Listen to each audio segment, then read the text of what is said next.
I'm Jane Leighty Justis. I'm a director of a small family foundation that my father started in the 80s. We're an all-family board. We're geographically dispersed. And one of our major funding areas, which is my passion, is building the capacity of organizations to utilize volunteers more effectively. We're sort of in the perfect storm of decreasing resources and increasing needs, and organizations are going to have to be better and better at being able to utilize all their resources, including their human resources and their volunteer resources. So we started an initiative 3 years ago in Colorado Springs working with executive directors, starting with focus groups and saying to them, what are your frustrations in working with volunteers? What's your vision for what they could be doing in your organization? And how can we as a funder help? And so we really have made this initiative up as we went, working with about 20, 25 nonprofit organizations, primarily with their executive directors. And they said, we need training.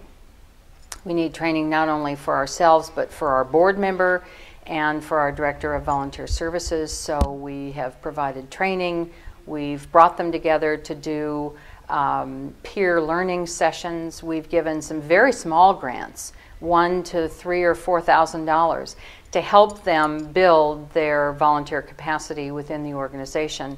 And we really have moved the needle in Colorado Springs, because now there are executive directors of about 25 organizations that realize that they're the culture builders, and they're the ones who will make an organization's attitude about not just volunteers are nice, but how do we use that phenomenal resource, renewable resource of energy, and utilize it well. So we have a tremendous bank of stories now of how that impact has changed some of the organizations. Our Center for Prevention of Domestic Violence, for instance, was saying they have one center in the middle of town, but there are so many areas where there are victims of domestic violence that can't make it to that one center.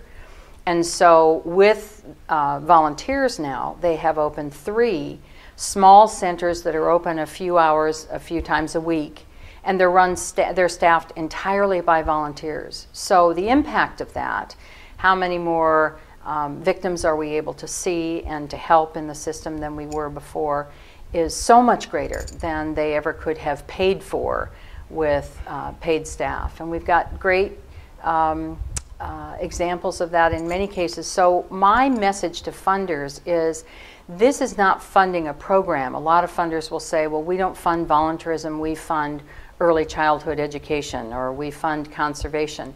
But volunteerism isn't a program, it's a critical strategy for how we get missions accomplished of all those different organizations. The return on investment is phenomenal, and I would invite as many funders as possible to put this in their potpourri of capacity building opportunities.